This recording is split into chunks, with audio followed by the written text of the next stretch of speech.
During my relatively short life, I have noticed several phenomena of human perception of one's own existence. I found that most people basically don't care why they exist and don't need to understand the higher principle of their being.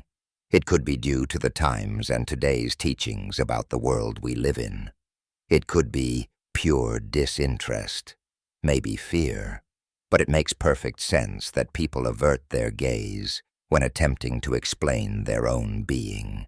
In the end, we may understand that everyone has a purpose, regardless of what they think. My wife also confirmed this to me. She doesn't care at all why she exists, or has never been interested in it, so far and perhaps forever. And I can't do anything about it, because I can't change who she is right now. She is a unique person, different from me, with her own path in life, just like each of us. In a certain way, everyone has their purpose, like destiny. Debates about destiny are deep topics, but I think destiny exists and can be proven. On the other hand, I believe that our true freedom lies precisely in reflecting on life and deeply realizing who we are. Despite my knowledge, I am an average person in everything, and even if I want to, I can't do even a fraction of what other people can. There are much more skilled people in the world in many ways than I am. It makes sense, because one person can never play the entire orchestra, and for humanity to survive, we need people more skilled than I am, and cooperation and understanding in human society are key. We need people skilled in various things. Not everyone can be a thinker, an artist, a technically proficient person, but everyone must simply live. In today's vlog, we'll step on the gas a bit. We will follow up on the first two introductory vlogs and ponder about life in the template. Are we living in a simulation? What shape does our Earth have if it is simply a living organism? Is the Earth a living organism? Yes, it is, and it can exist without people, because it has much of its own flora and fauna, and it contains everything that even surpasses humans in many aspects. But would it have a higher meaning? Let's take a closer look. The Earth is simply life itself, because its ecosystems function independently of humans. But some parts of the Earth have started to warm drastically, allegedly because of us humans and because of carbon dioxide. The Earth flies through space with the entire solar system, which orbits the Sun. We are flying into the unknown, infinite universe. We don't know where, because the universe surpasses humans. The universe surpasses the human mind mainly due to its vast complexity and enormous scale, which go beyond our everyday experiences and sensory perceptions. Our thoughts and knowledge are limited by what we can directly observe, model, or imagine, while the universe extends far beyond the boundaries of the visible and measurable world. It encompasses concepts like space-time, quantum mechanics, black holes, exoplanets, pulsars, supernovas, and dimensions beyond three-dimensional space, which are almost incomprehensible to our daily experience. The universe can evoke a sense of psychological smallness in us. When we consider its unimaginable size, age, and endless mysteries, we realize our limitations and fragility. This cosmic perspective reminds us that we are just a small part of something much bigger, which can evoke feelings of insignificance, being too small and incapable of understanding. On the other hand, this perspective can be liberating. Many people feel humility, a connection with all living things, and a curiosity to explore the world around them. From this viewpoint, the universe not only raises questions about our place and the meaning of life, but also encourages us to seek deeper connections and truth. Whose truth? What if everything you know about life is simply a lie, and you are taught to hate the truth? Let's find out together. In the first vlogs, I mentioned thoughts and ideas of a paradoxical tunnel perceiver. Our mind can simulate an alternative reality, from which our body can feel emotion precisely because it can see and experience something on a mental level in its imagination, in which it paradoxically and actually is not, and at the same time is. There is something that perceives the given situation and transmits feelings. I tried to explain that life is a mirror of a paradox that perceives and has a memory of itself. I tried to indicate that we are the same as existence because we also experience mirror paradoxes, duality, which forms us and our life with awareness. So let's start by summarizing the first 2 vlogs and delve into new things to create an objective opinion on a new theory about life and the world we live in. Mirroring creates the opposite of what is currently being mirrored. For example, light mirrors darkness, which means that when the sun rises, the darkness associated with the moon gradually changes to light, which is a spectrum of change of opposites.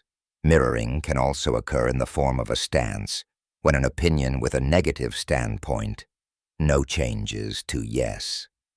Mirroring is the existential basis, which is actually the logical opposite of an apparent thing, because there is a logic of opposition in life, the logic of the balance of life.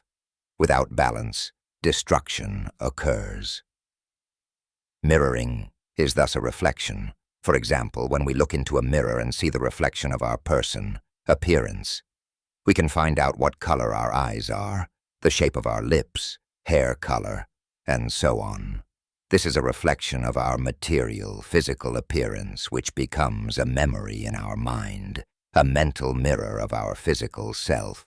There is a difference between physical appearance and an approximate memory, until we look into the mirror again and notice small changes in our appearance, such as a child losing a baby tooth, an adult getting a wrinkle, or the first gray hair. Matter and antimatter, in other words, memory, imagination, are mirror opposites. The mirror is thus about the person observing the mirror and comparing it with their previous memory of the same observation, creating cause and effect. The mirror is something we don't think much about and consider it a given, but it is precisely the mirror that can teach us the most about life, because the whole story of existence begins in the mirror.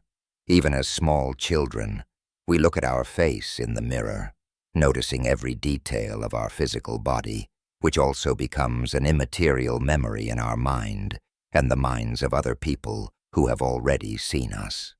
In short, we are actually looking at the consequence in the present time, that is, in the continuous time, which becomes a memory in the past.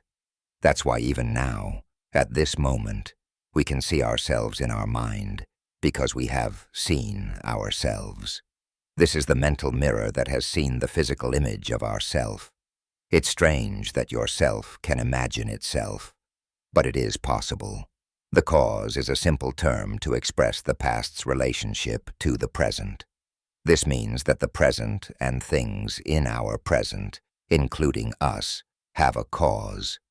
Even if humanity doesn't realize it, causality is also the foundation of our being, because our mind forms the sum of our personality, that is, the ego, which identifies itself based on our past and memories of our personality. Our personality is largely formed by our life experiences, and experiences are memories. All memories have their cause, which was experienced in the present or through the conscious living of our life in the past. The cause is thus the past that has justification. The term consequence is mistakenly associated with the future, because a person feels the consequence only in the present. The consequence is thus the present, something that has irreversibly led to who you are or what you are experiencing right now. The present is formed based on the past. It is formed as a mirror, for example, just from the human need to eat, which was a consequence in the past when we experienced it. But in the present, the past becomes the cause of the present, that is, the consequence. This means that our mind can return to the past, to the memory or moment of why the current situation, the consequence, arose. You can imagine it like this. You felt hungry, so you're in a store to get food. You're at home preparing food, and the shopping has become just a memory. Now you're preparing food. You had breakfast. You no longer feel hungry. That's a new consequence. And the cause of this consequence is hunger, shopping in the store, preparing food, eating. The future basically doesn't exist. It is a logical result that should occur based on specific information and circumstances that we know or are aware of in the present, which is why the result that should occur is in quotation marks. The future is associated mainly with the idea of future things in which we are somehow present. But the paradox of all this is the irrefutable fact that the future actually does not exist in real life at the moment because it exists in our idea of the future, which will probably happen, but it may never be certain. The future is a very complex topic that is divided into several themes of this knowledge, since the future is a tool, better said, a cognitive tool. The future is an alternative idea that is not real, and its probability is mirrored in the truthfulness of all circumstances in the past, in the cause. The problem with the future is the fact that it is an idea and a calculation of our or someone else's personality, and its truthfulness is directly proportional to the quality of the information we know in the present, that is, at the time when we create the idea of the future. The future is primarily a tool by which our lives are governed, but it is a double-edged sword, a good servant, a bad master. It is always necessary to have good information based on which we calculate the future, because if the information is false, we create an idea of the future that has nothing to do with reality, a so-called Tomorrowland. If the information is quality and truthful, it will greatly facilitate and improve our life. People living for the future, any future, are slaves. Only by balance can freedom be achieved. Let's give two examples. One will be true, and the other will be false. You have to imagine the situation. You hold seeds in your hand that you want to plant, expecting that they will become tomatoes in the future, but you have no information about cultivation. You plant the seeds in the ground, and after some time, greenery starts to grow from the soil. But a friend advised you that it's enough to plant the seed in the fall, and in a month, the tomatoes will be ready to eat, and that you only need to water them once. Your idea before planting is a nice cluster of red tomatoes, but the reality, and thus the consequence, do not match your idea of the future because of the lack of quality information. If you had the right information, from a few seeds you could, over a certain time, and with the right approach, grow a lot of tomatoes, which means that nature gives exponentially more than it receives.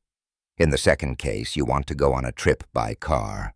The oil light comes on, so you call a mechanic who tells you that you need to check the oil level and add motor oil to the car.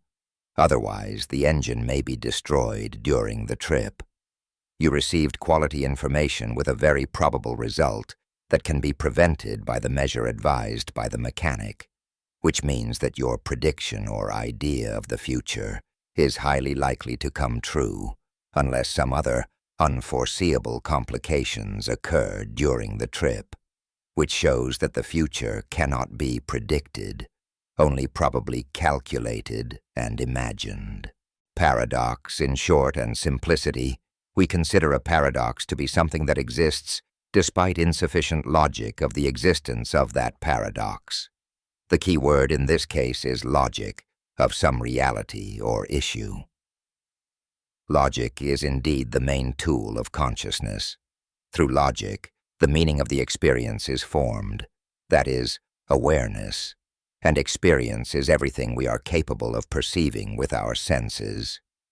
One of the paradoxes is, for example, faith. A person tends to believe in something that hasn't happened yet. The paradox is the fact that a person in the present believes in something that is actually not happening and may never happen, which creates the existence of potentially non-existent. We are even capable of feeling emotions from something like that. A paradox is also a panic attack, which many people suffer from.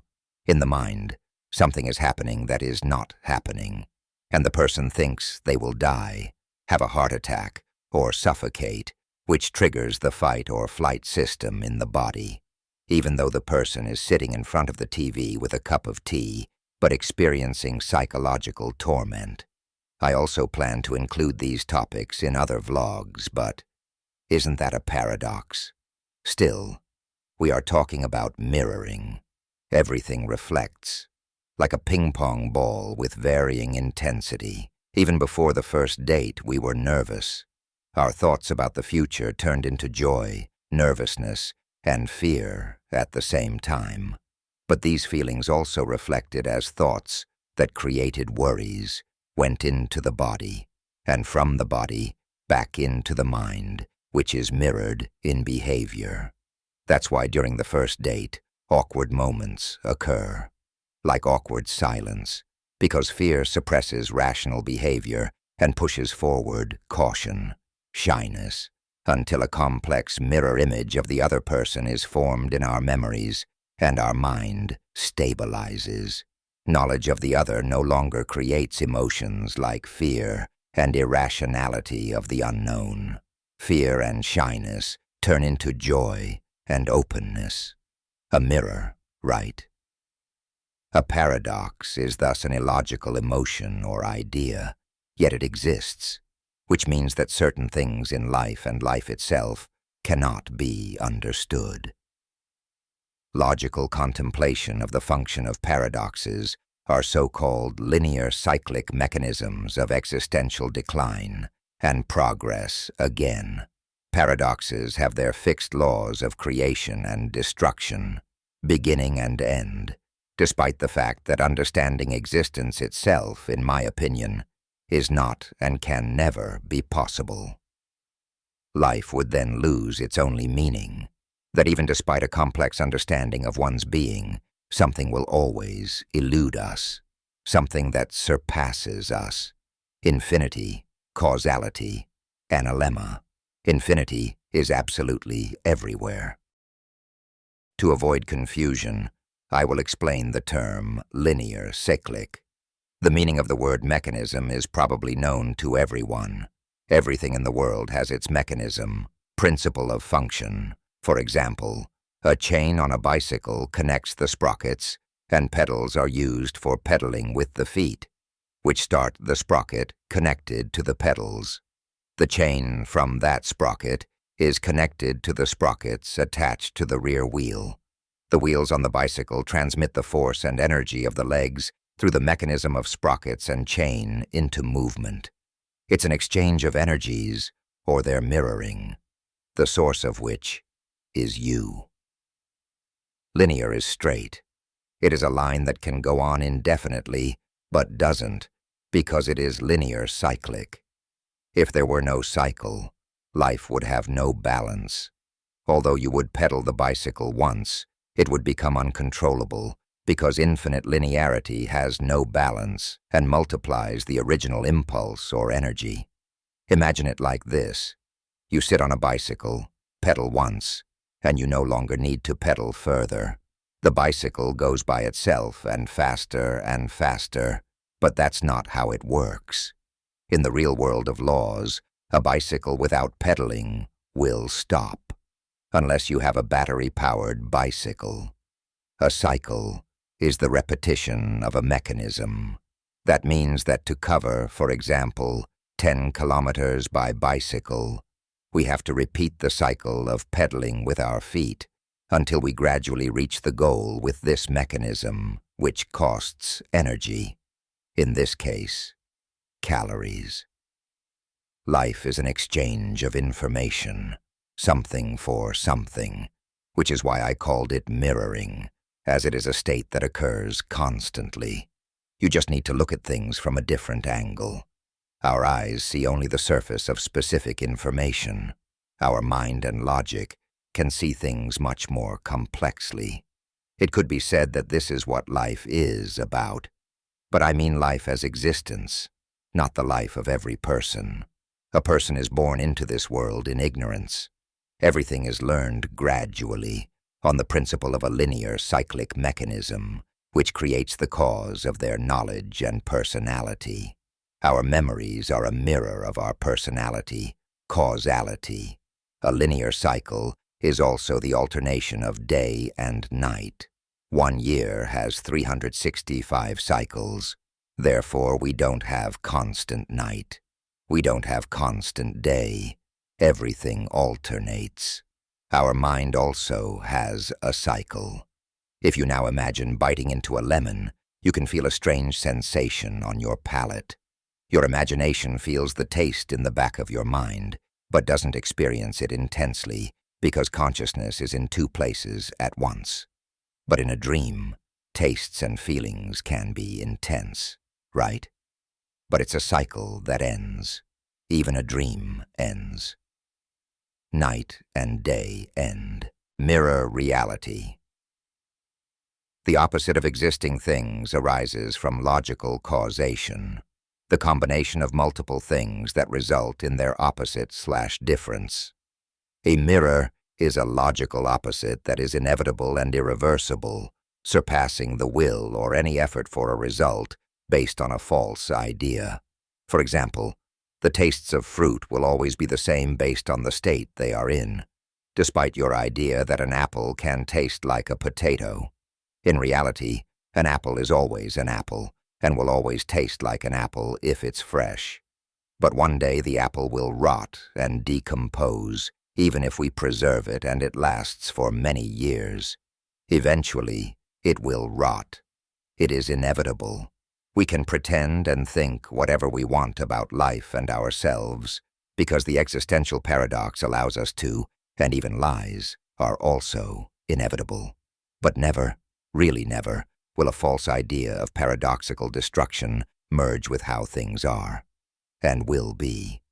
The world we live in is diverse. People are diverse. They use different genders of their identification and use rainbow colors for it.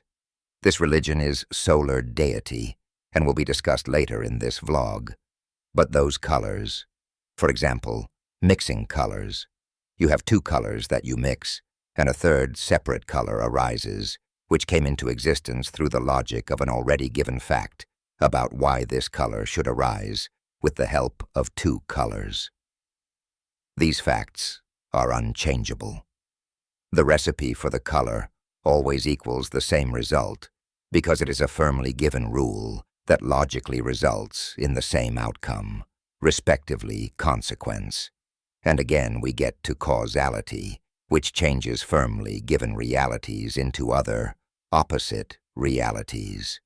It doesn't always have to be a complete opposite of the cause, but, for example, a spectral change that concerns mainly colors, where after mixing 2 colors, not necessarily the opposite of one or the other arises, but something in between. For example, mixing red and yellow yields orange. But it's actually just a shade and temperature of the color that logically changes with the amount of admixture.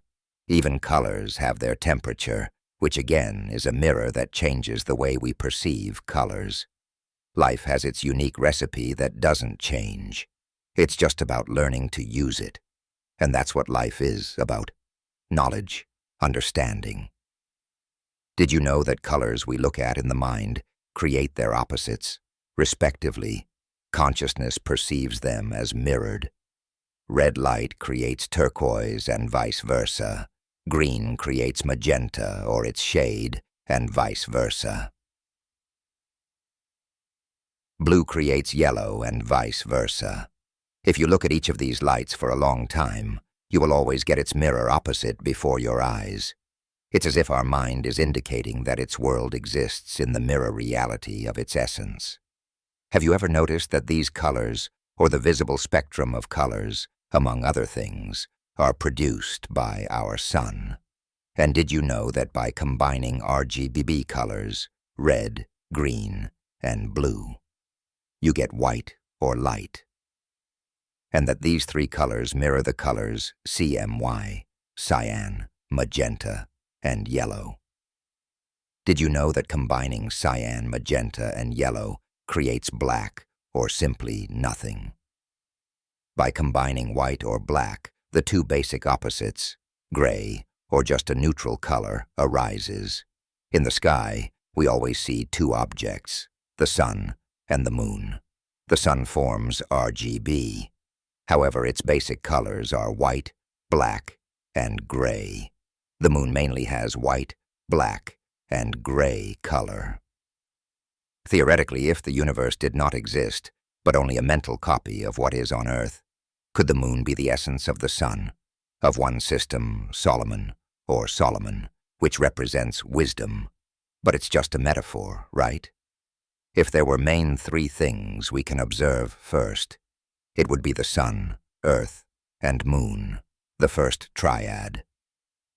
In mythological stories, the sun has many meanings, such as the human psyche, human life, masculinity, Adam, Jesus, Phoenix.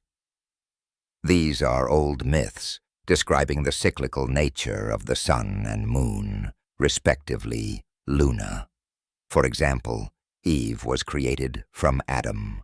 Jesus' death and resurrection are associated with the death of nature due to the insufficient presence of the sun during autumn and winter periods. The sun and day begin to lengthen from December 21st each year in Slovakia. It's the opposite in South America, where they have the summer solstice. This is caused by the sinusoidal movement of the sun, which is similar to the movement of a snake. The sun, Phoenix, Jesus metaphorically resurrect. December 21st is currently the shortest day of the year for our area, so the sun is at its lowest in the sinusoid. A sinusoid is a mathematical function that describes a regular, repeating motion known as oscillation. It is displayed as a smooth wave with alternating peaks and valleys, representing the maximum and minimum values of the function over a certain time interval. This function is fundamental for describing many phenomena in nature and technology, because it is energetically efficient and harmonic. In nature, many phenomena are cyclical and naturally propagate sinusoidally. For example, sound waves are oscillations of pressure in the air that propagate in the shape of a sinusoid.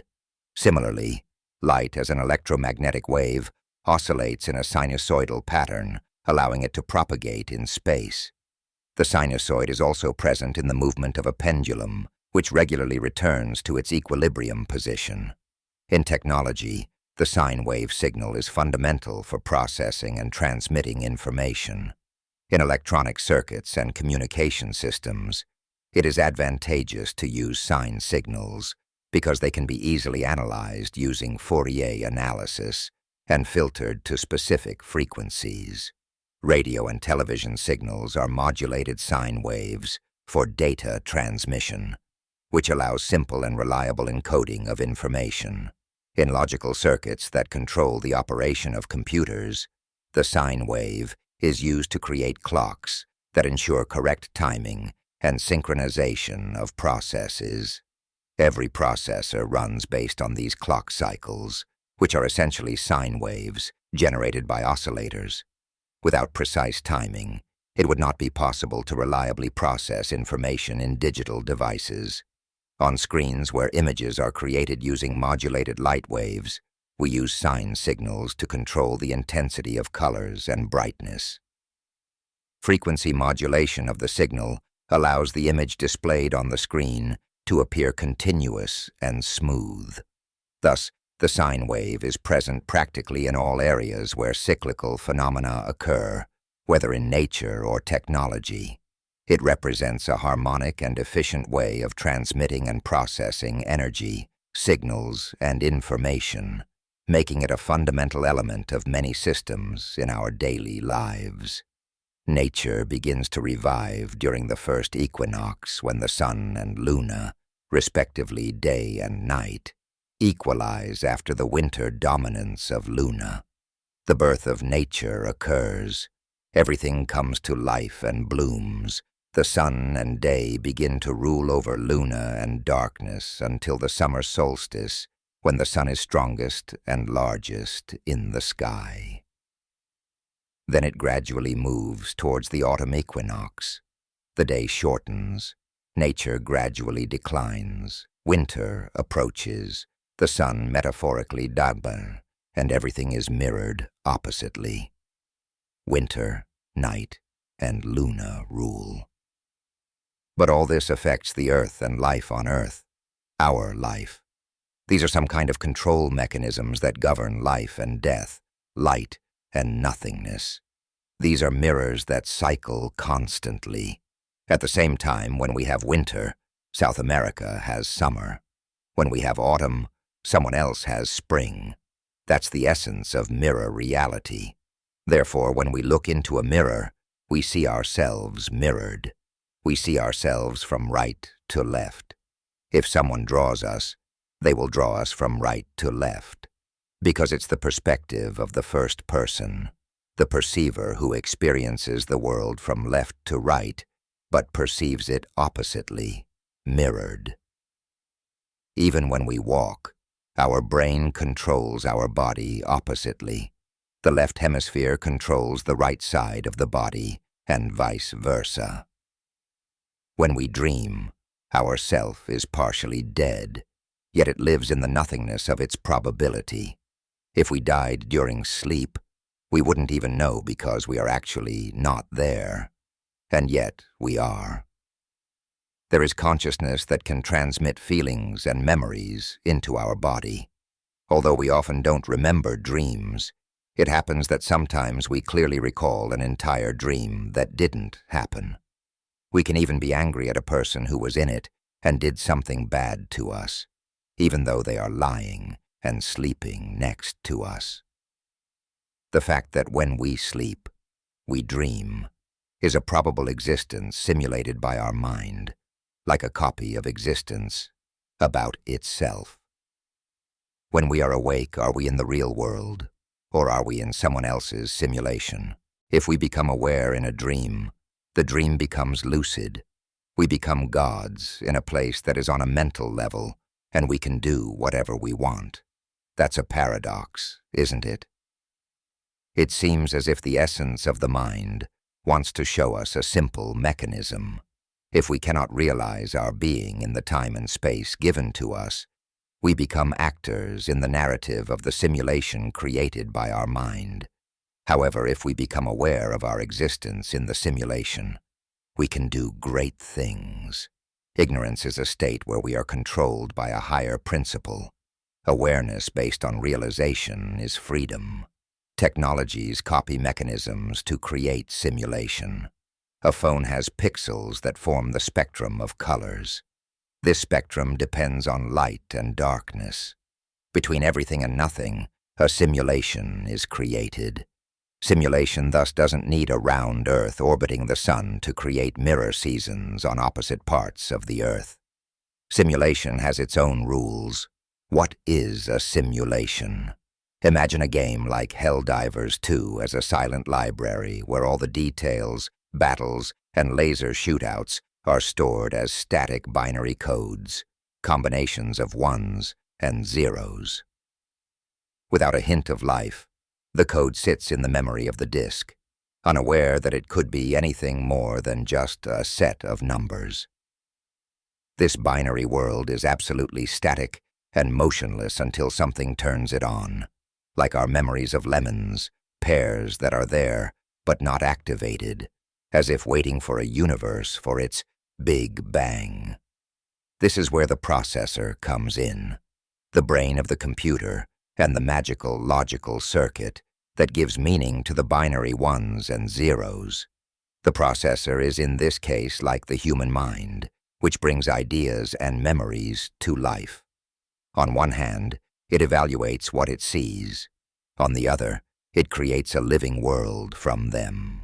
It takes that static code and transforms it into a world we can perceive, like those pears that we can now taste in our simulated imagination and can feel that taste. The processor works by reading instructions one by one. It goes from 0 to 1, as if you were flipping through the pages of a book where each page forms a piece of reality. Logical circuits in the processor gradually decode instructions and assemble game mechanisms from them, which activate at our commands, as if you clicked "run" in our mind and the world moved. It's similar to when you recall a memory that starts to come alive before your eyes. Like the first date, the processor creates and drives the game. But where would we be without the graphics card? The processor can run the code, but it wouldn't display any image. We would still have only ones and zeros. The graphics card is the one that takes the signals and transforms them into an image, into colorful pixels that we see on the screen. Games are created as a plagiarism of our world. Pixels mimic the visible light from the spectrum produced by the sun, using a combination of primary colors, red, green, and blue, RGB. The graphics card assembles each scene into a colorful mosaic. With every movement and effect, it assembles the image over and over again, quickly and dynamically. Each pixel is a small unit of color, combined into a larger whole. The RGB color space is adjusted on the screen to mimic the light we know as closely as possible. The same colors we see in nature, bathed in sunlight. The result: the game simulation appears on the screen as smooth movement, a dynamic scene full of life, as if a real conflict is taking place there. And it all starts as static code, waiting in the memory of the disk to be transformed into live, colorful action under the hand of the processor, which our eyes and mind perceive as a game. In reality, the game is just a set of instructions stored as binary code on the disk. This code, that is, a series of ones and zeros, is absolutely lifeless, motionless and unchanging, like a mirror without a face reflecting in it. The game's code remains static until it comes into contact with the processor, which gives it life by decoding it into game mechanics and scenes. And the graphics card adds visual form, transforming binary data on the screen into a world of colors and movement. This is where the human comes in, who looks at the result of this transformation and interacts with it. Only when the player perceives the game, interacts and reacts to it, does it make sense. Without the player, the game is just code, a purposeless set of instructions without any experience that would flow from it. Meaning and significance come only with the intention and experience that the player takes from the simulation. In other words, the simulation as a game comes to life only through perception and interaction, just as music from a score comes to life only when someone plays it and someone else listens. Simulation has no meaning without the perceiver because it is not observed, and to be experienced, it needs to materialize through the connection of red, green, and blue. That's what the simulation does. It materializes, creates a channel or passage of feelings, and produces hormones that turn into expanded knowledge about what we are actually experiencing. We can be happy about a win, angry, enraged, or even thrilled by beautiful audio visuals and atmosphere. But without the observer, without the perceiver, the simulation has no meaning. If we watch or play something, we are looking at a plagiarism of existence, which is not experienced. We experience it because we are experiencing ourselves. Computers and games are essentially a mirror of how we perceive the world. The RGB model used by monitors is an imitation of the human eye, or sunlight, which has 3 types of cones, for red, green, and blue color, RGB. These cones allow us to combine light colors and perceive the entire range of the visible spectrum, just as monitors combine RGB pixels to create an image.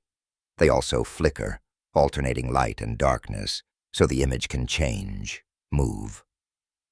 Computers and games thus function as a plagiarism of our own visual system, transferring the world into a digital form that mimics how our mind processes colors and images. Games in the computer's memory live only as code, just like our memories, motionless until we play them through consciousness and perception. RGB creates light and day, and CMY creates darkness and nothingness. The existence of the simulation is between everything and nothing. For example, between the flickering of pixels over a certain time, a story, movement, change is created. In mobile phones, refresh rate is used to create smooth animations and quick response when scrolling, gaming, or playing videos. Just like on a monitor, without refreshing, the image would remain unchanged and wouldn't show current movements or changes. Nothing would actually happen. There would be nothing to perceive. Therefore, between everything and nothing, between light and darkness, a story is created. Simulated animation, darkness and night evoke more images in us than light and day, because darkness forces us to supplement missing information. Our senses are limited in the dark, and the mind naturally begins to fill gaps with its own ideas, which can be much more vivid and mysterious than what we perceive in full light. In the dark, there is more space for imagination, because you don't know exactly what's around you. This uncertainty awakens in us a kind of mental projector or architect, which brings out hidden thoughts, fears, dreams, or memories and projects them into the darkness. On the other hand, light shows us everything clearly, thereby limiting space for imagination. Light is solid, clear, known, while darkness is elusive and open to anything we put into it. But that would mean that the mind considers nothingness as a space for simulation, which in its nothingness creates a world that has light, but exists in the mind. That is an empirical fact, that existence exists between everything and nothing at the same time. It's the gray color, the neutral perceiver who perceives between white and black. Perception is an event, life. It perceives between day and night, perceives between the left and right hemisphere of the brain. It is paradoxically everywhere, between everything and nothing. It is a paradox that has no beginning or end. It is the center point, a neutral observer, an information channel transmitting everything that forms its consequence, which arose from its cause. It looks at itself in the mirror. It sees its body, and at the same time itself sees it in the mental projection of itself. We live in the eye of ourselves, which looks at itself, which expands infinitely based on experiencing itself through consciousness, through the center point around which everything revolves. Let's see if that can be so. As individual people, the world essentially and empirically revolves around us because the world surrounds us from all sides. We live in a 3D space where we know width, length, height at a certain time. These dimensions constantly surround us wherever we are and however we move. We are always the center point concerning these dimensions in relation to our body, our self, our perception of ourselves in space and time. That is the law of space-time continuity based on paradoxes. How does it work? It's like when you plan a train trip on a mountain excursion, and after settling in the compartment of the wagon, you forget about 2 weeks of your life, causing the illogic of your being in a place that you planned in the past, but don't remember the cause of your consequence, the past concerning the present, which creates an irrational paradox of your being in a certain time, at a certain place, accompanied by anxiety and stress, resulting from the incomprehension of things that cannot be logically merged. It is a disrupted space-time, that existence perceives only now, and since existence depends on its memories, which is the logical continuity of itself in a certain place at a certain time, it must compare its self with its memory of who it is and why it is where it is. To understand this better, the self lives between memory and the world around the self in the present. It is the center point of the past and present.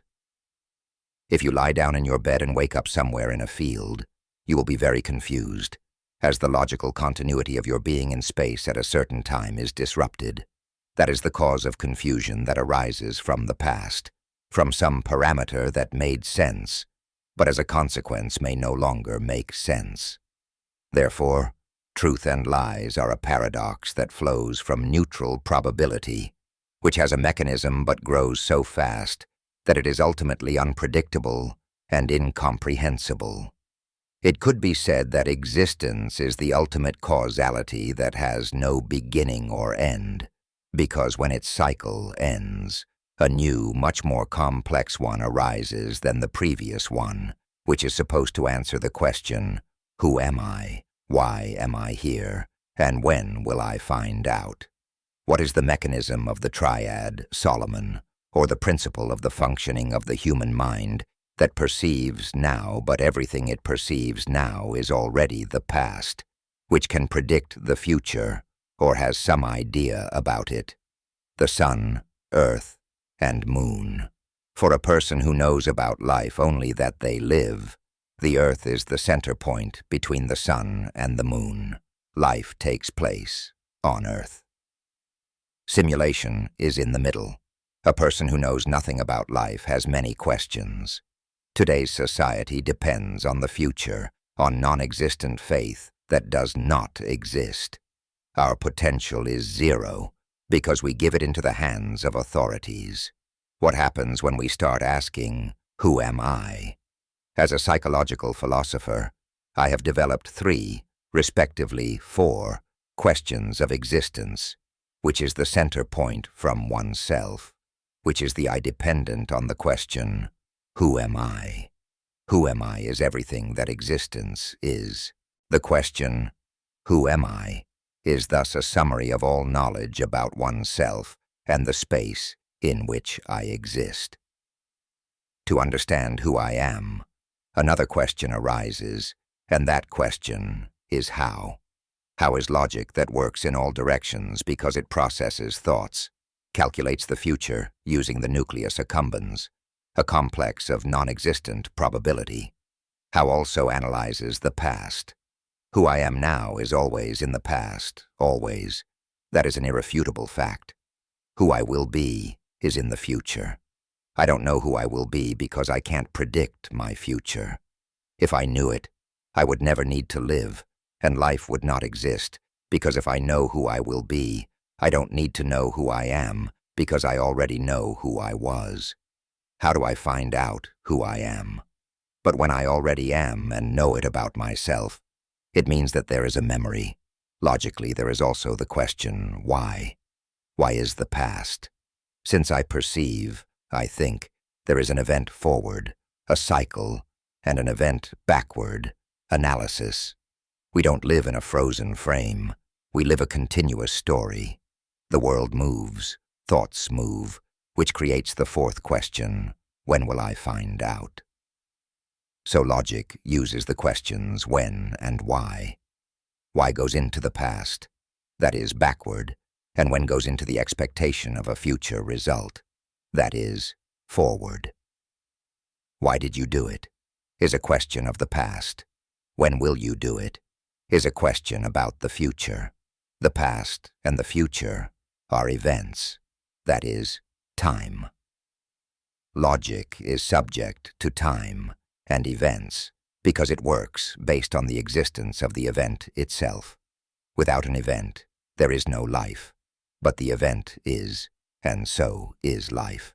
That means that life is a conscious and subsequently aware event with a prediction of its future, which has already ended at the same time, creating déjà vu. Life can happen in a moment, but finding out why can take millions of years. It's like an experiment. That is, an event that someone observes and perceives, sees the result, but absolutely does not know the cause of why it happened. The event between the beginning and end of the experiment is analysis, examining the past with some expectation of the future, which were observed but not understood. Understanding all aspects of this experiment, and at the same time why it happened, creates causality. So these questions are movements around the center of existence, which lives its life from left to right, from birth to its demise, and has only one question: who am I? But there's a catch here. Who am I is a paradox, because the perceiver can never understand itself. Existence simply makes no sense and at the same time makes absolute sense, because something without nothing does not exist when it still perishes, dies. The fact that we exist is an irrefutable fact that can never be reversed or refuted. We exist on the timeline of the event of existence itself, so even our physical demise does not represent the demise of existence, because we already exist irrevocably, even though we will perish, and we want to perish one day. No one actually wants to live forever. That's a fact. That means we are between everything and nothing at the same time. We know we will die, and that we once did not exist, but somewhere on the timeline of the past were all the causes leading to our unknown existence. Now we exist, and one day we will not exist. Existence is simply an irrefutable fact. Existence never perishes because it is cyclical. Déjà vu is also a paradox when we experience ourselves backward on the timeline. It should raise the question of why it is happening. You are supposed to delve into the analysis of your being, but you don't want to. Déjà vu means that at a certain moment, we almost do not exist because the cycle was completed, yet we feel that we have already experienced this moment. Déjà vu is a paradox of backward experiencing something that was, but by whom? The perceiver, after all. The tunnel perceiver is, after all, always and everywhere, as we talked about in the second vlog, that the perceiver is paradoxical and exists in all places at once, as something or someone who knows that it is but does not know why it is, and will never get a complete answer to this, because it is an illogical anomaly. This empirically proves that the psychology of the perceiver is the center point. All ideas are the center point that surrounds the perceiver.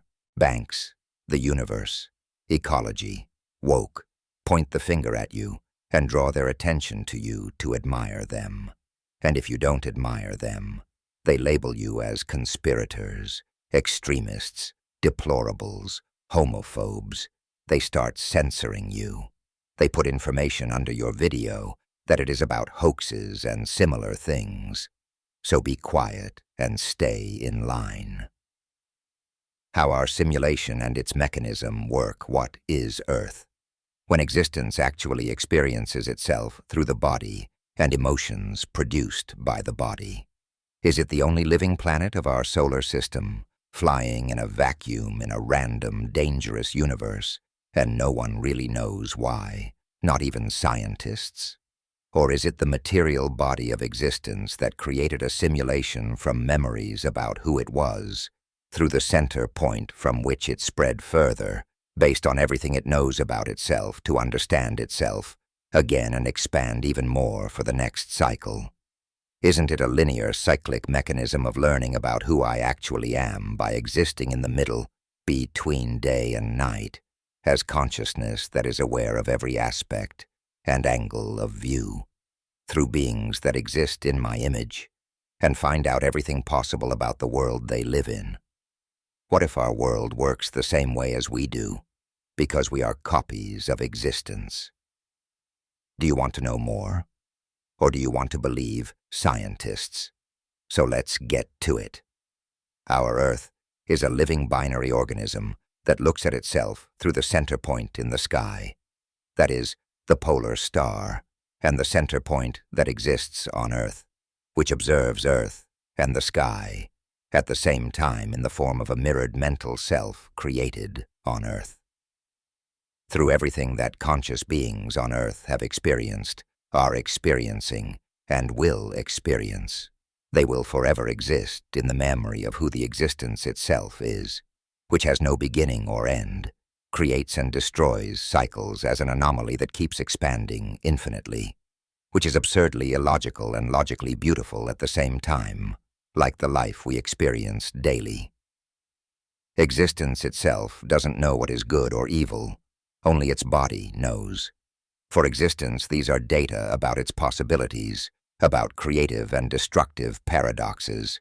Therefore, there are 4 more questions. Who am I not? Why am I not this? How will I find out, and when?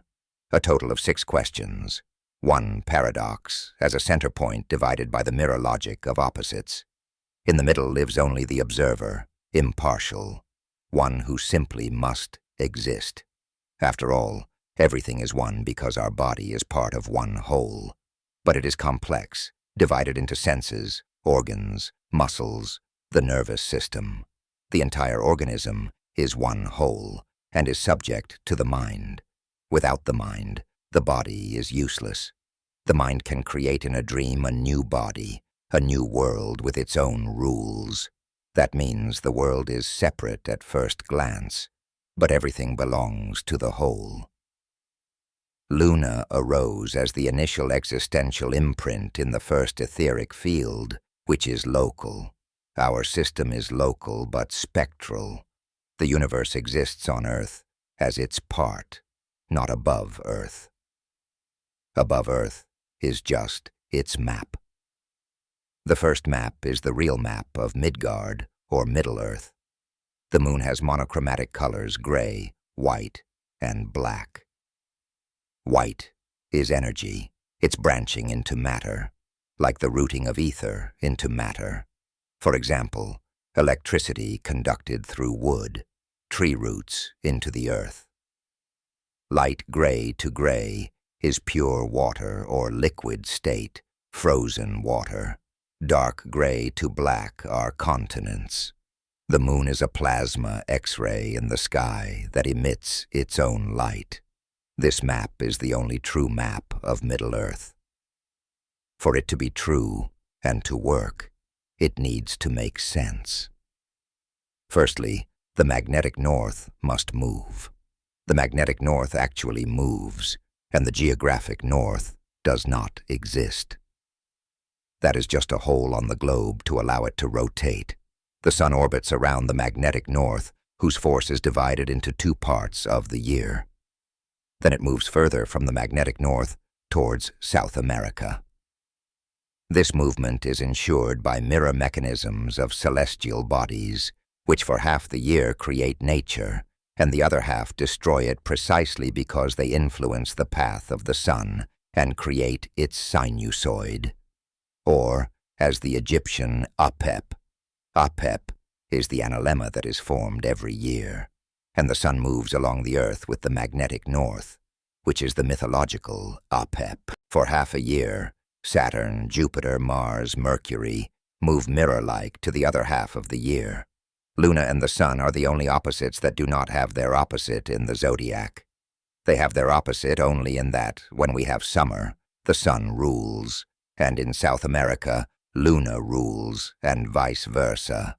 When we have spring in South America, it is autumn, because Venus, Mars, and Mercury pull the sun and moon towards Mars and Mercury through Venus towards its higher principle, the higher layer of the etheric field. But everything is linear, cyclic, and the whole sky revolves around the polar star, which affects all etheric fields below it. According to this theory, the first sphere is the lunar map. The first etheric field includes the system Sol, O, Mon, Sun, Earth, Moon. The second higher sphere includes Mercury, Venus, and Mars. Venus is logic between opposites because Venus is Lucifer Morningstar, or the light bearer.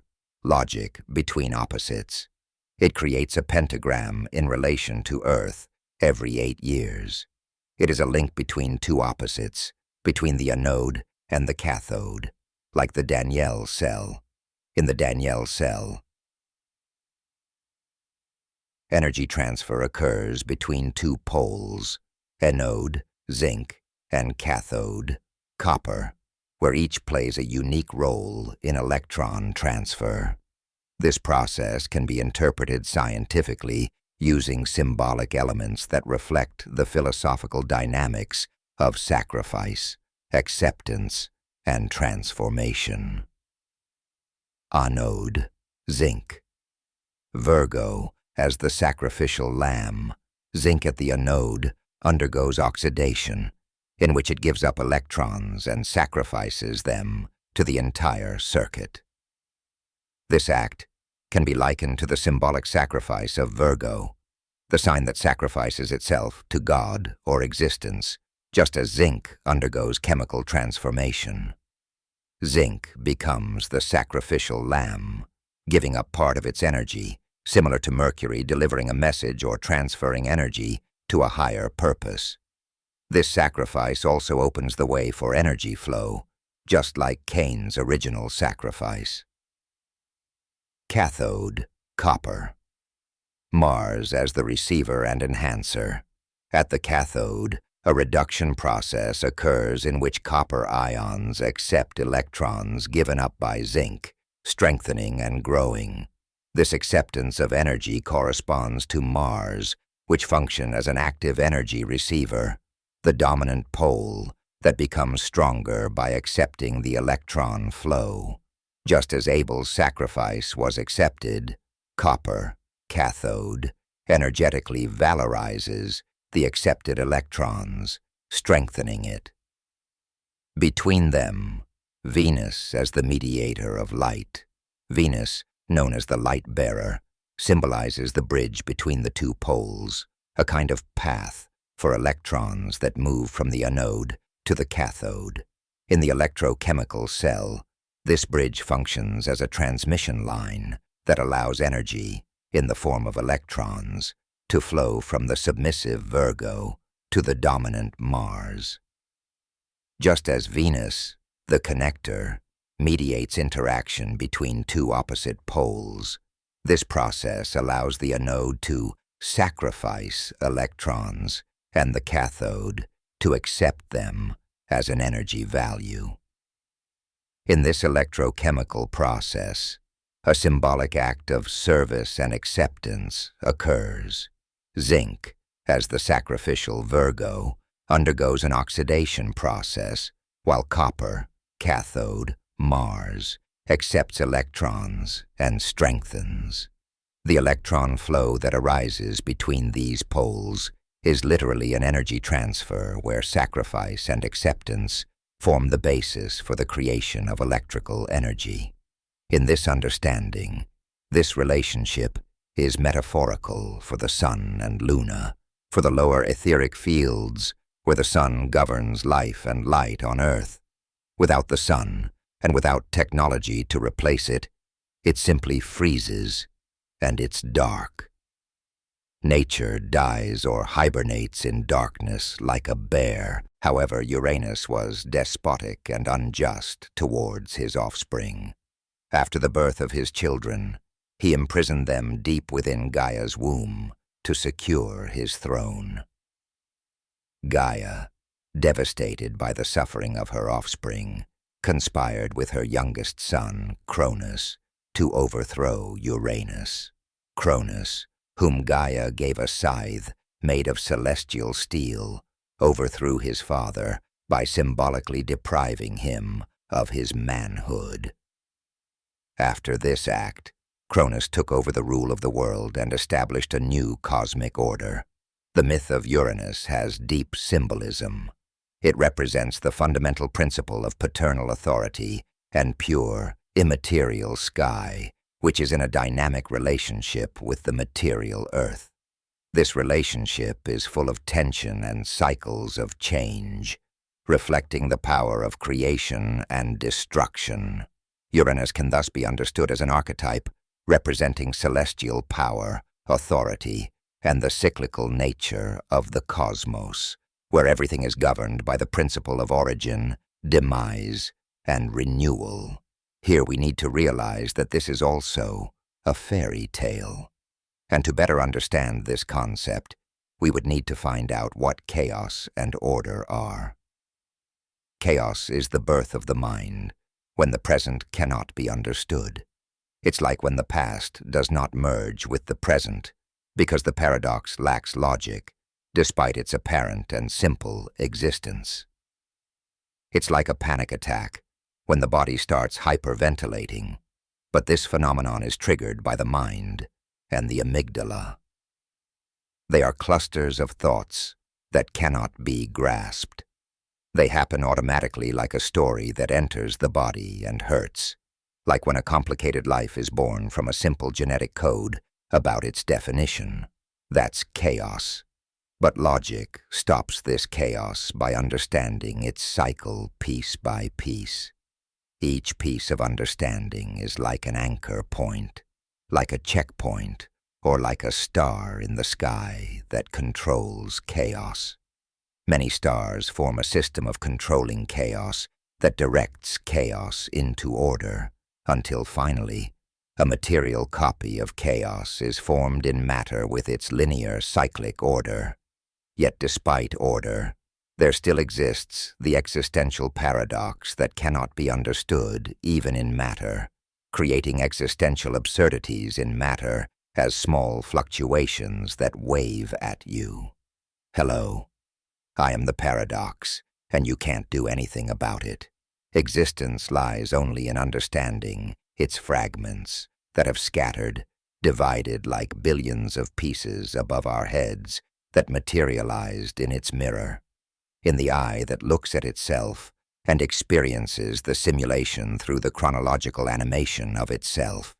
And that is an irrefutable and empirical fact because we, humanity, experience this day after day. The last, and at the same time the first object around which everything revolves, is the polar star. The paradox itself. The polar star is the center point of everything that can be observed in the night sky. The Earth does not rotate. The map rotates around the polar star depending on the perspective of the observer on Earth, whose duality is formed by Venus. Venus, which is between Mercury and Mars in the mirror sequence. Each half of the year, the pentagram turns. The Earth, which is between the Sun and Luna, experiences this change just like existential copies. We, Venus or Lucifer, who supposedly wanted to equal God, is actually the logic of mirroring everything under the polar star down to matter and the psychology of itself, which is in the center of our living Earth. Venus is the center point like the polar star, and therefore dances with the copy of the paradox, with Earth, where it creates a connection of the paradoxical perceiver by influencing and changing everything on Earth through logical mirroring. The Earth with the center point where the copy of the polar star is, some call it the black sun, which is the fixed magnetic south pole of the true Middle Earth on the entire world-protected Antarctica, around which the magnetic north orbits, which changes conditions on Earth by moving with the sun, causing warming and cooling. The Son of God.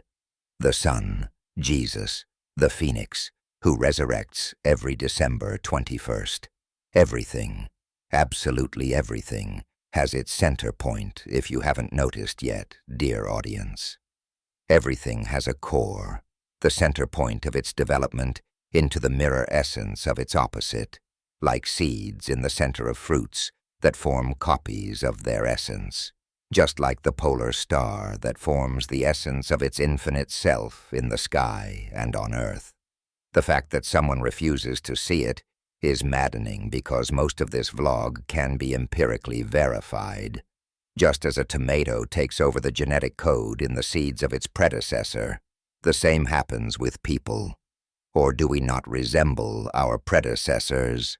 I am not afraid to say that this vlog is the closest to the truth about your life. But the truth is suppressed today. Such truths are created to make you dependent on others, which you are. That's why you pay for energy that is free, because ether is free. It's just about differences in electric potentials between the Earth and the space above the Earth. The closer to the Earth, the lower the electric potential becomes. The higher above the Earth, the electric potential increases.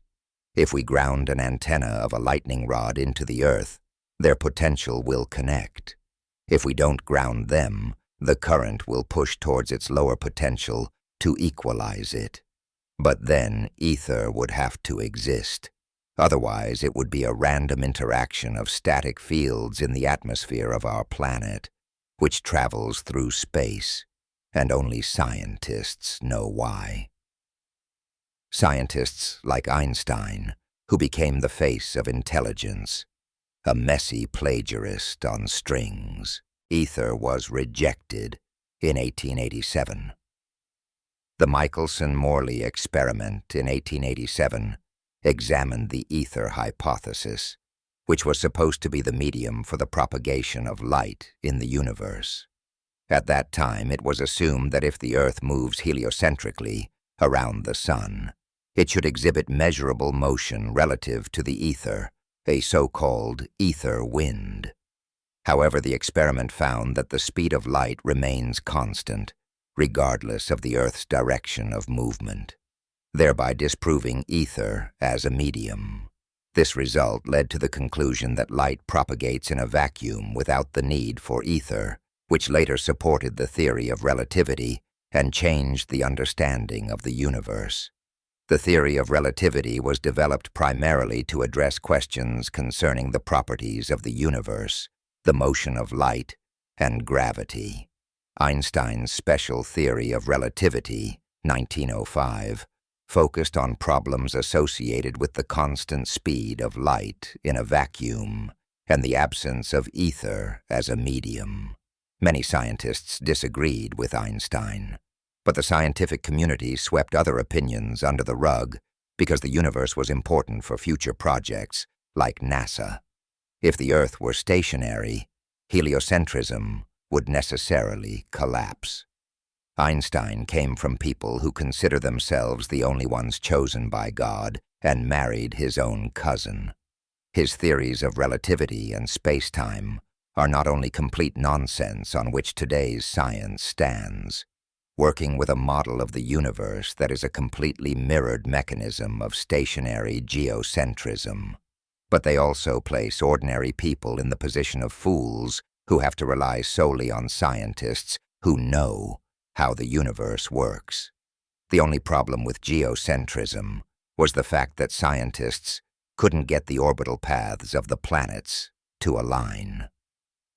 But when there's nothing orbiting anything because they aren't 3D objects rotating around heavier bodies, then it's just a concept that serves as a false justification of an otherwise non-existent thing to more easily convince humanity. Here you have direct proof of how the logic of explaining existence passes into an abstract belief in authorities who tell you they know what materials stars millions of light years away are made of. You know that the world today is a bit twisted, right? It's hard to believe that we live in a world where good and truth prevail. We live in a world where lies and absurdity are propagated. You must share the opinion. You must not disagree. Otherwise, you will be punished. Vlog number 2. We live in a totalitarian regime where one side has the upper hand and the other must shut up and keep in line. It was inevitable, but now it's become malicious kitsch. Humanity is slowly waking up, and these fragments are the key to the existential lighthouse, to the polar star, to understanding the center, Middle-earth. The polar star is the central point above our heads, in our mind. On the lunar map, which is marked as Atlantis, or even paradise on Earth. The polar star is the lord of all bodies that orbit around it. It's the pinnacle of existence, which is a paradox with 6 questions governed by logic. Logic is Venus. Lucifer is the logic that transfers information between 1 and 0, between truth and lies, between good and evil. He is a mythological fallen angel who wanted to be equal to God, but it's a metaphor. Venus is the link between matter and the mental world because it always exists between 2 opposites. That's why pentagrams are used in films for satanic rituals, so that you simply hate the pentagram as well as the rainbow.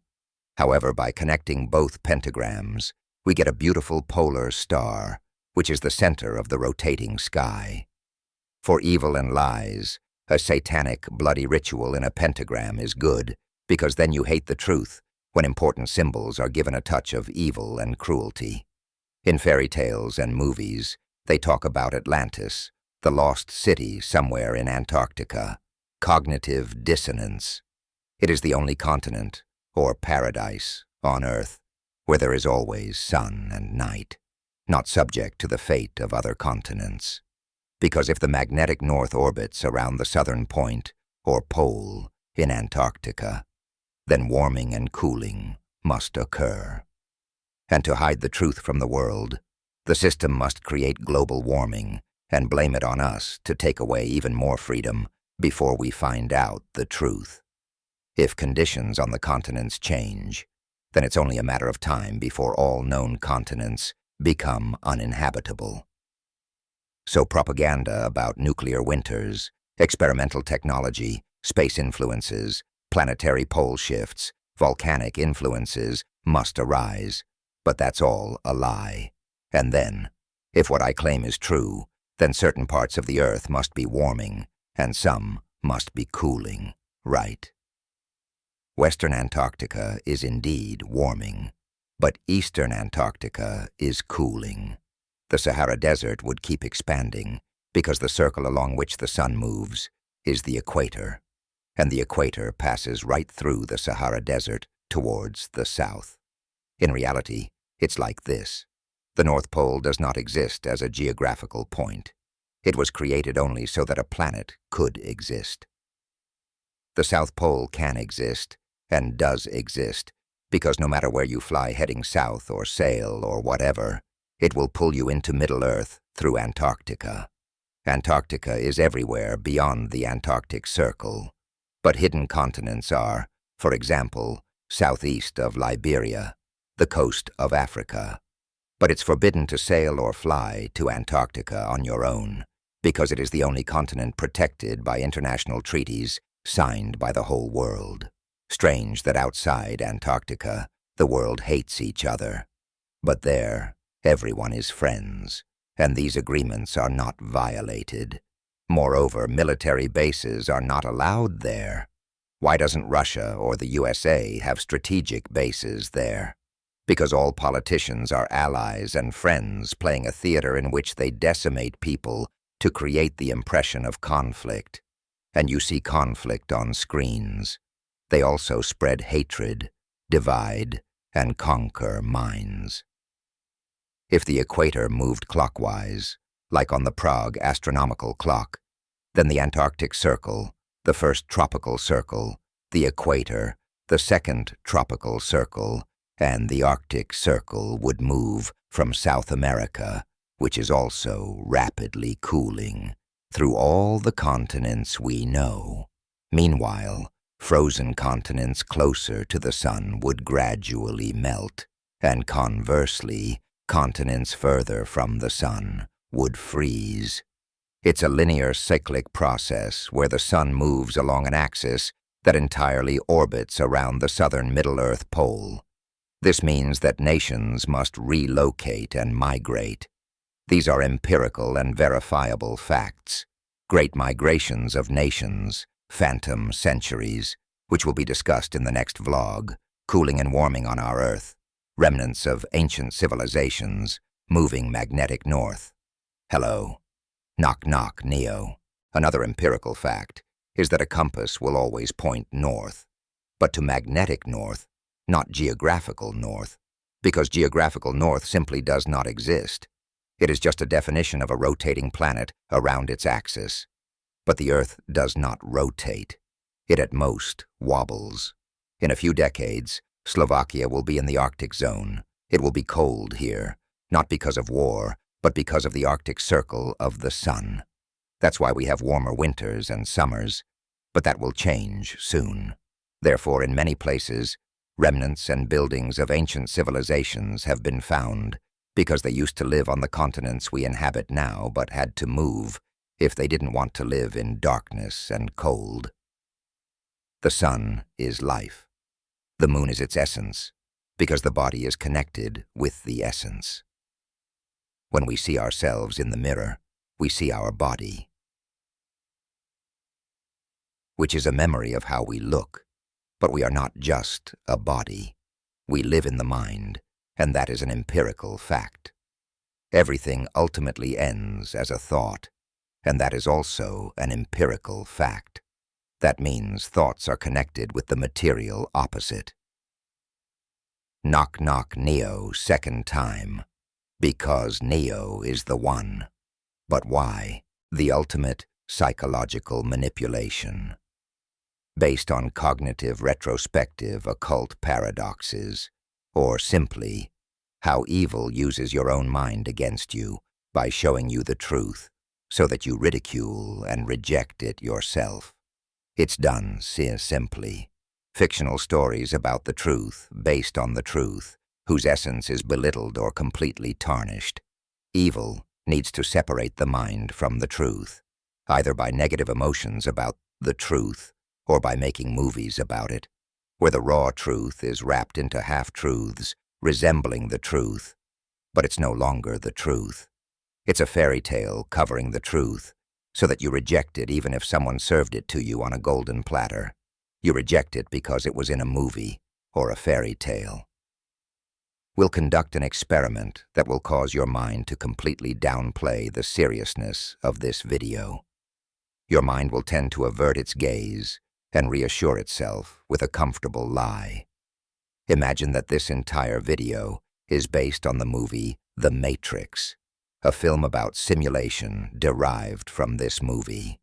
In reality, movies are based on this reality, but most people don't care. It's a paradox. Let's get to it. If you plan to watch The Matrix, it's crucial to observe what's deliberately hidden before people's eyes. The entire Matrix is like a pre-written biblical story, where its main characters depend on faith, and others reject it. Neo is an unaware person throughout the series, who lets himself be manipulated just like people connected to the Matrix. But he doesn't know that he only serves the machines, because everyone just listens to the Oracle's orders. Neo is an anomaly that the system cannot control in the long term, but it controls him through a dogma that has a given outcome from the beginning of the series.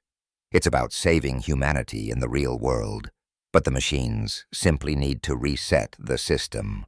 So they created a control structure even for the chosen one. But he doesn't know about it, and something eludes him the whole time, except for the character named the Merovingian, who was the only one who told Neo and the others the truth. But they absolutely didn't perceive that truth and did only what the system wanted.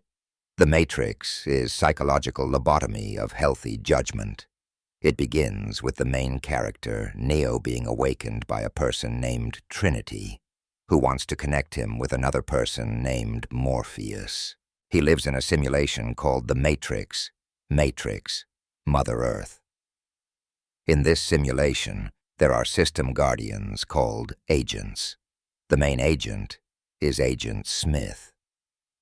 In the film, it's about Neo being the Messiah or Savior of the people who live in a place called Zion, a paradise near the Earth's core where it's still warm.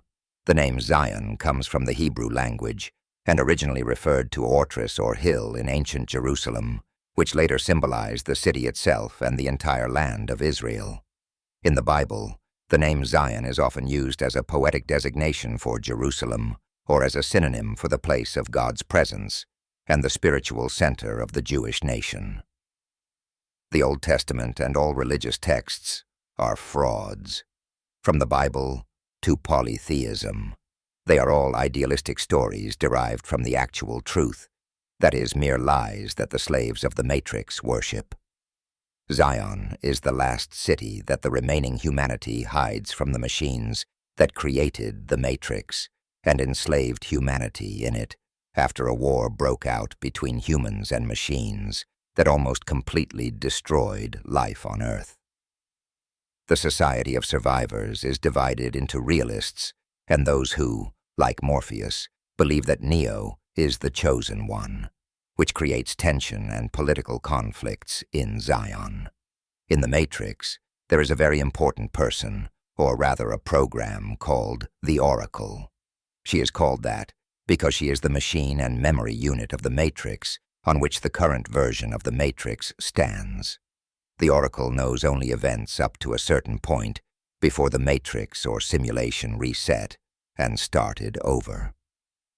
Resets are caused by two anomalies of the Matrix: Neo, who lives between the system and the real world, and his opposite, Agent Smith, the son of the Oracle. The story is simple.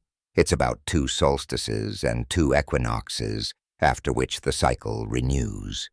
In this case, the Matrix resets at the end of the original trilogy. Morpheus is the bridge between the real world and the Matrix because he represents the person whom both Neo and Smith are looking for. Neo stops believing in the system, and Agent Smith wants to free himself from the system.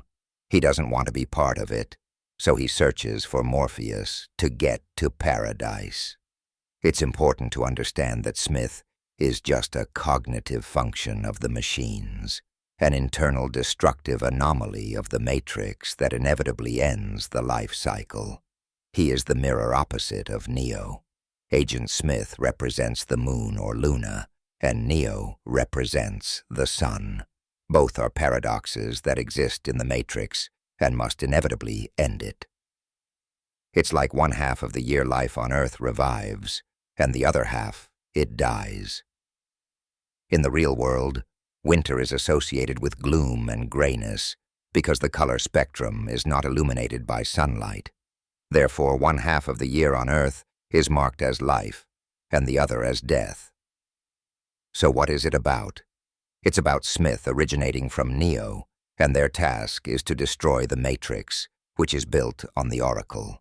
It's the main trio, or Trinity, which is embodied there as a character controlled by the Oracle, just as she controls Neo and Morpheus to do what is necessary, what they are predestined to do, but they don't know about it.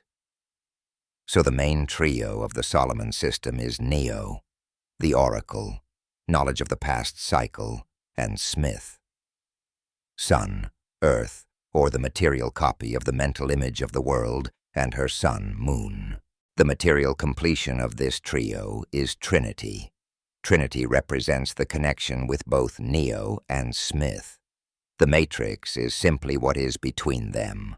Morpheus is the bridge between the simulation and the real world. Neo is red.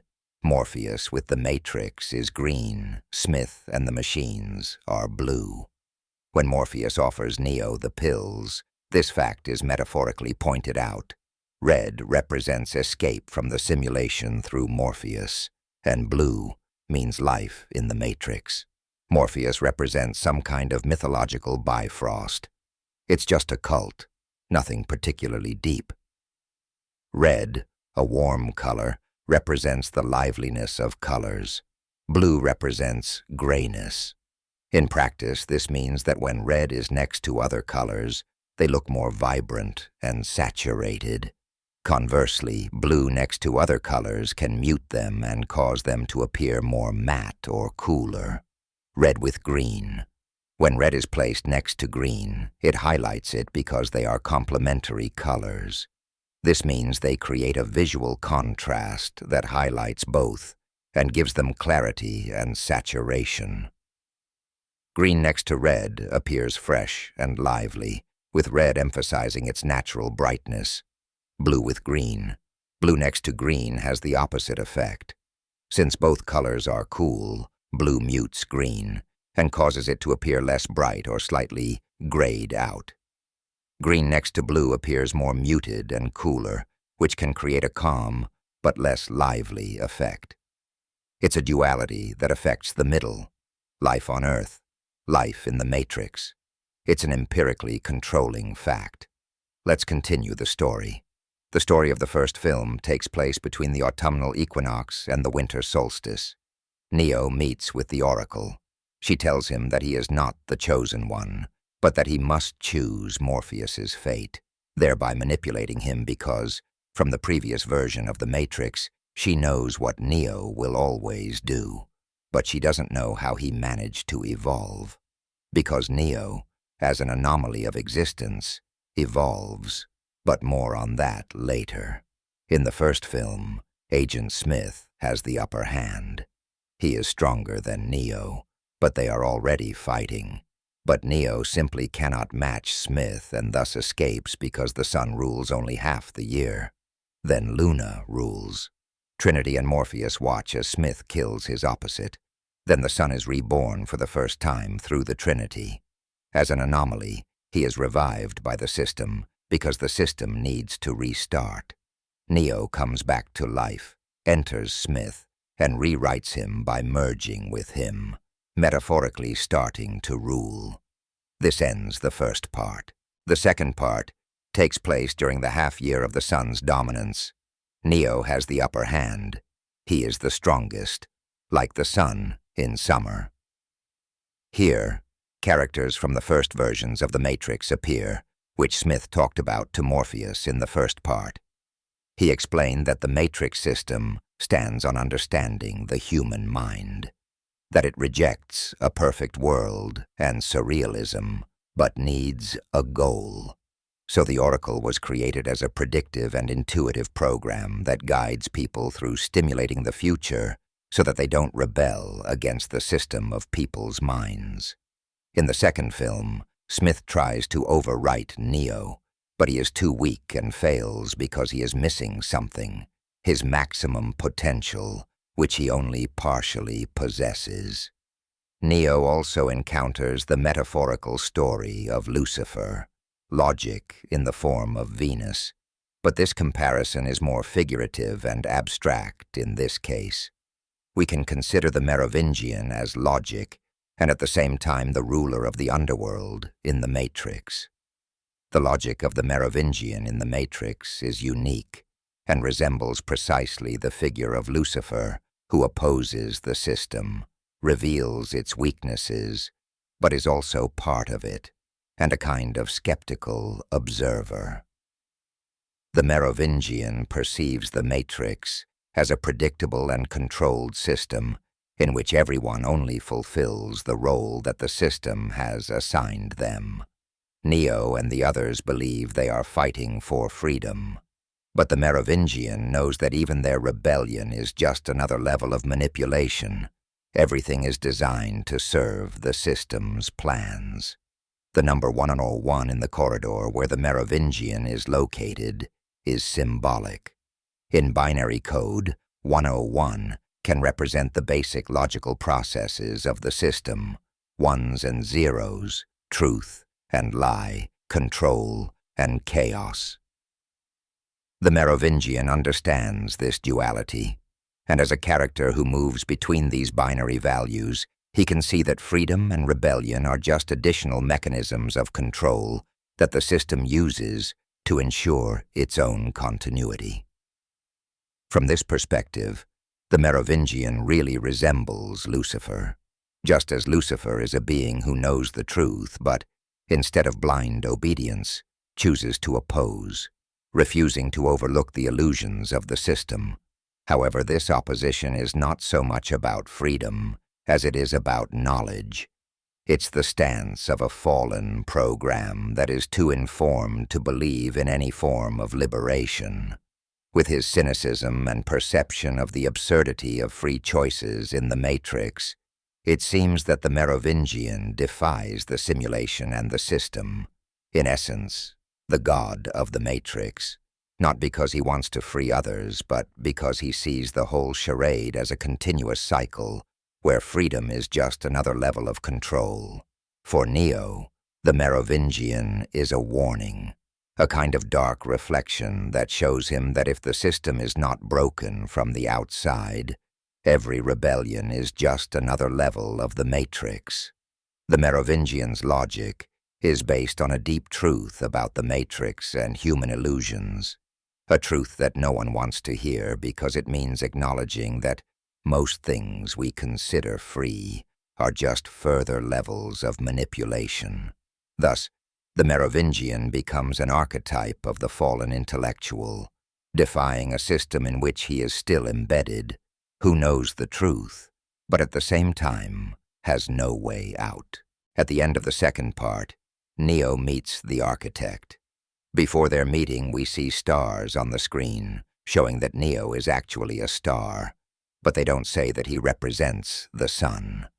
The architect tells him that Neo is the result of an incomprehensible equation of the human mind, some kind of illogical paradox that cannot be understood. Because of this paradox, the system is always doomed to destruction, because anomalies and paradoxes cannot be controlled. They disrupt perfect harmony, and that is why their meeting is also inevitable. However, the architect is surprised because he noticed that Neo is different from his previous versions of past matrices, which indicates that Neo develops slightly with each matrix.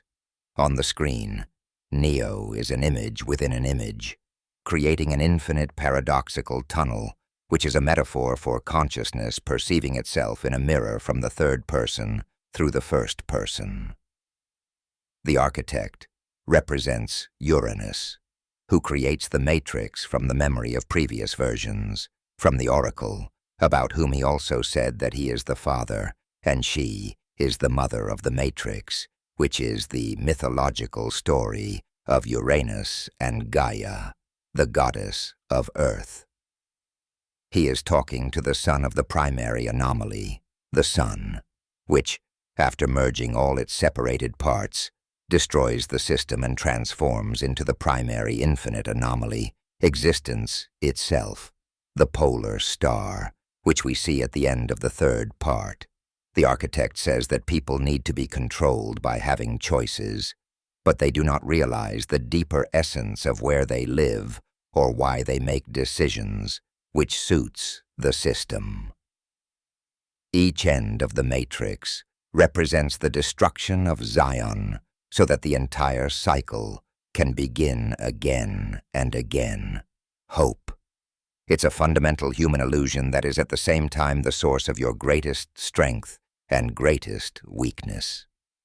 The fact that you experience emotions you don't fully understand, while they remain beyond my control, makes you an anomaly in this equation. It's a phenomenon that continues to challenge the very logic of the system, because emotions create imbalance, leading to a chain reaction based on the illogic of human feelings. The architect thereby implies that feelings such as love and hope disrupt the perfectly rational system of the matrix because they are unpredictable and do not follow logic. However, in the film, Neo represents more than just the sun. The Matrix is an occult work that connects the story of life based on its functioning. This story is applied to the characters. Therefore, Neo also represents the Messiah, or God, between the simulation and reality, who evolves and cannot be stopped. Because in reality, everything is one whole. Everything is just one, but the spectral branching of energy into matter created mechanisms when a hierarchical system arose.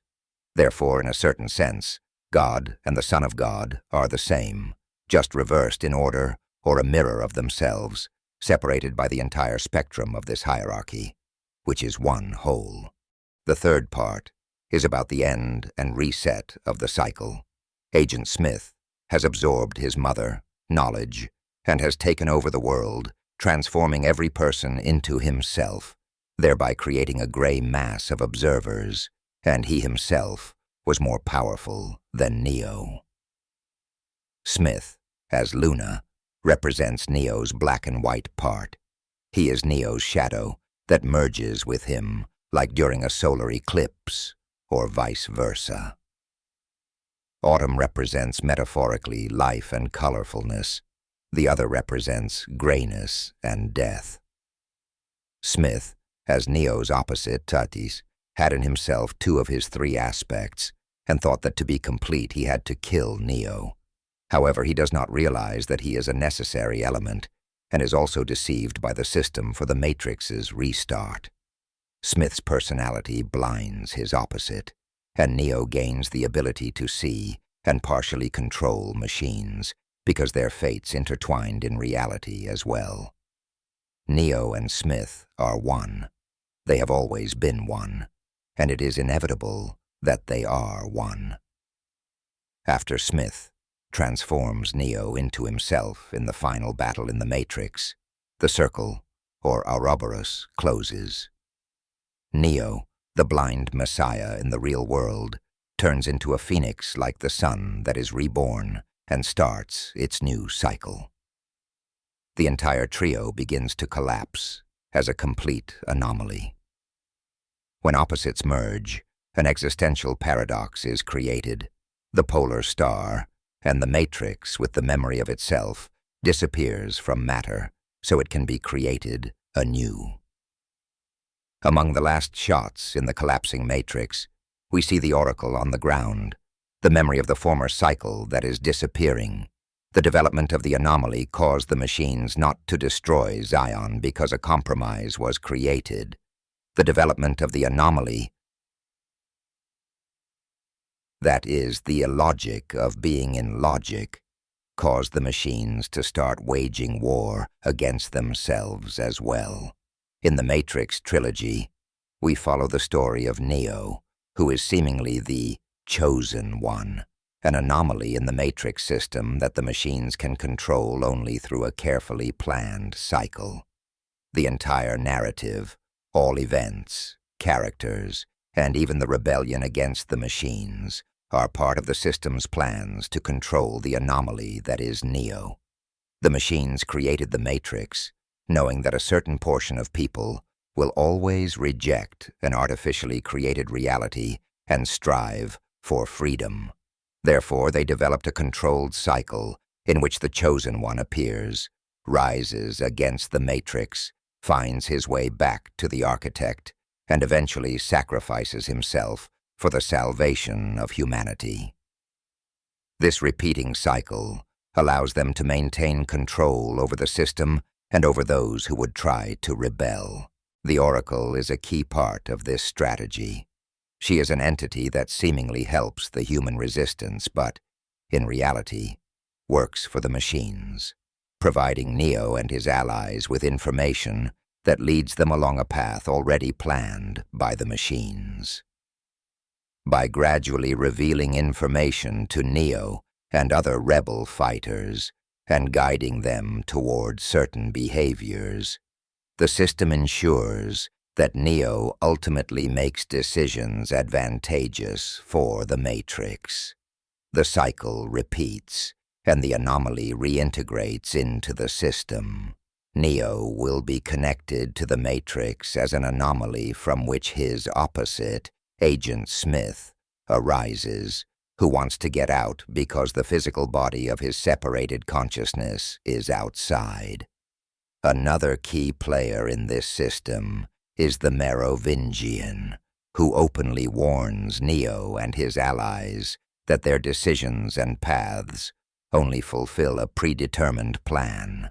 The Merovingian, as one of the older programs, views the Oracle with suspicion and cynicism because he knows her dual role.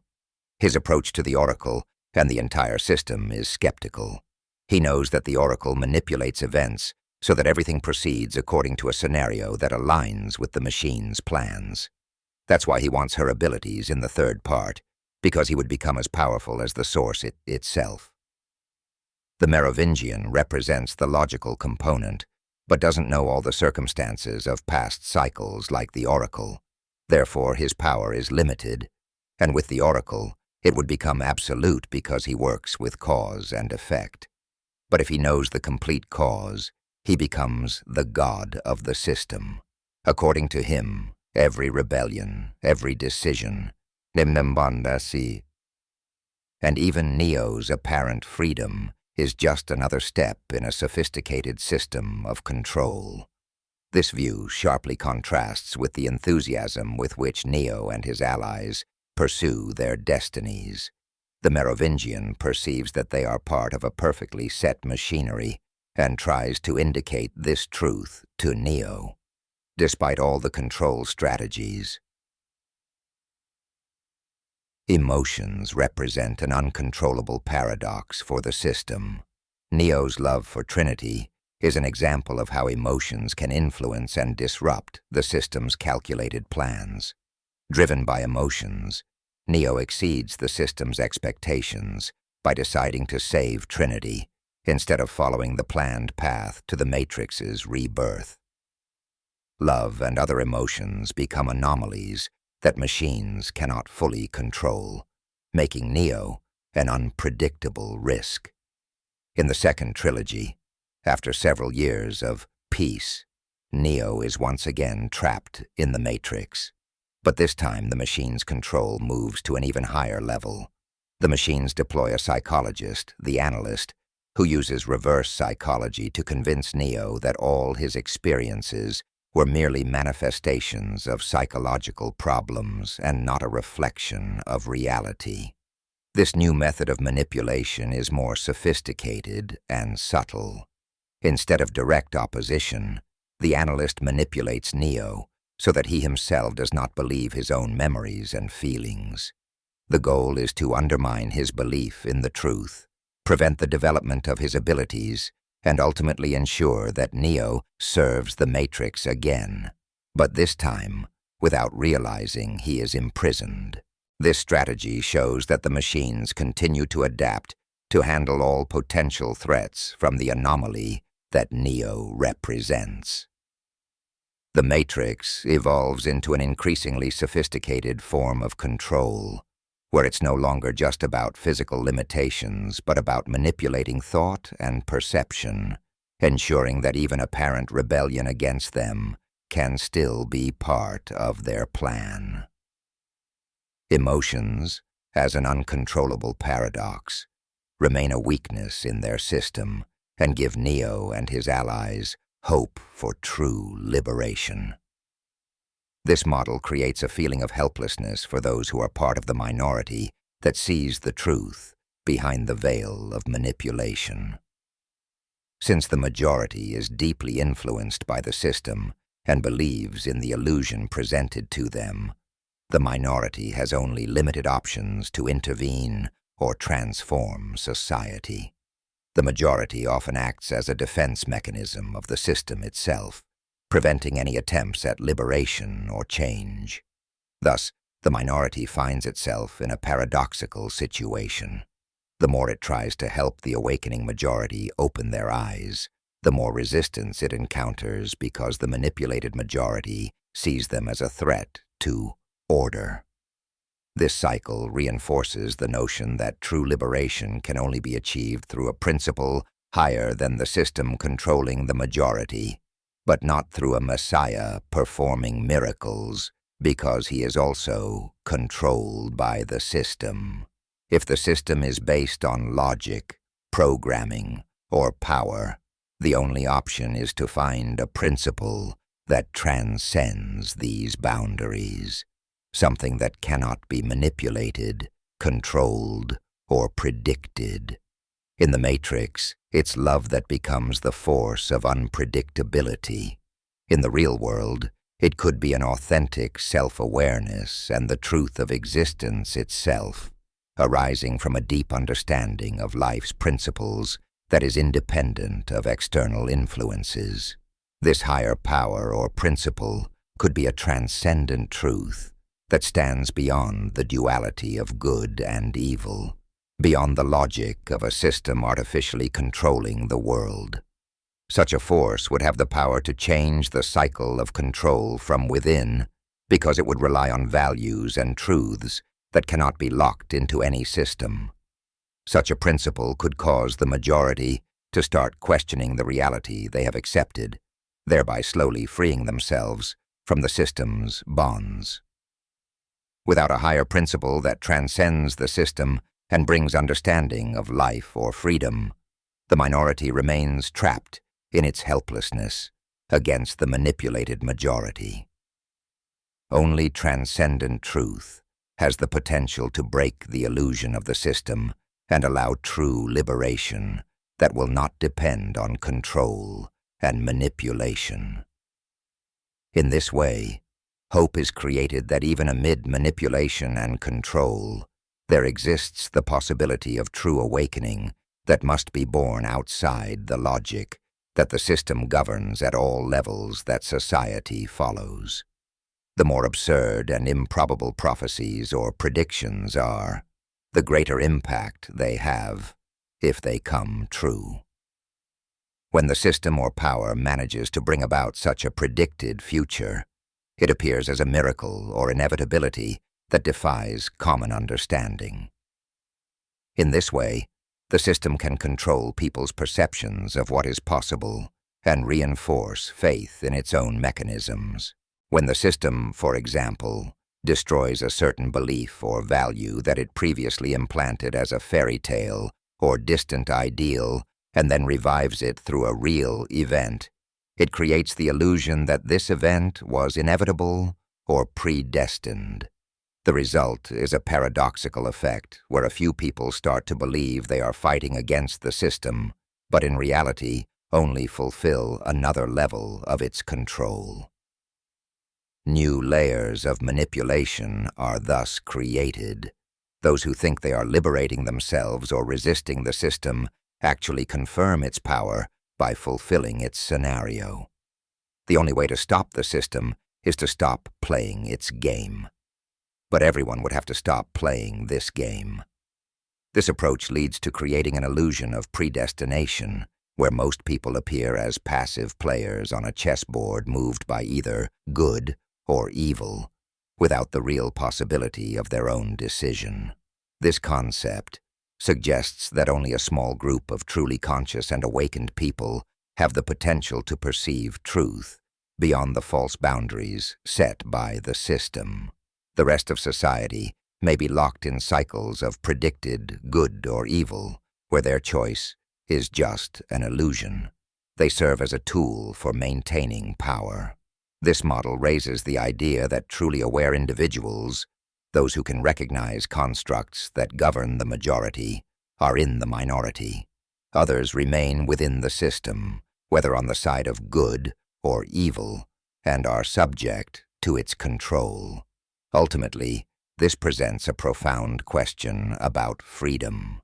Who is truly free if most people are only means to fulfill someone else's intentions? This idea also mirrors the Matrix, where the majority exists in a controlled state, while only a few conscious people try to seek true freedom beyond the system's boundaries. The Matrix is an occult story in which they tell us the truth about existence and partly about the world we live in, wrapped in occultism. They show us that Zion must be protected from the machines. In reality, this center is deliberately hidden from humanity. They make people into monsters who supposedly destroy this world with their stereotypical, sinful way of life. Yet they give you no choice. The system forces you to live by its rules, and then restricts or labels you as extremists, blames you for warming, for not accepting what the system forces upon you. The system created dogmas, religions, wars in which people hate each other, not the governing structures that play theater. All politicians submit to a force that cannot be criticized. You receive censorship, daily brainwashing, and many thank for it and behave aggressively towards the opposing opinion. Our world is bigger and is a copy of the mental plane, perfect, infinite. Therefore, if aliens or messiahs ever come, it will be a fraud to cause a reset. If it starts to cool in warm places and warm in cold places, it is caused by the cyclical movement of the sun that orbits the magnetic north. which orbits around the southern center. Therefore, it is always an enlightened paradise on earth for which the world fought. Life and death are inevitable. They exist between reversible existence. Knowledge is freedom. Ignorance is slavery. The same applies to desire and will. Thank you for your attention.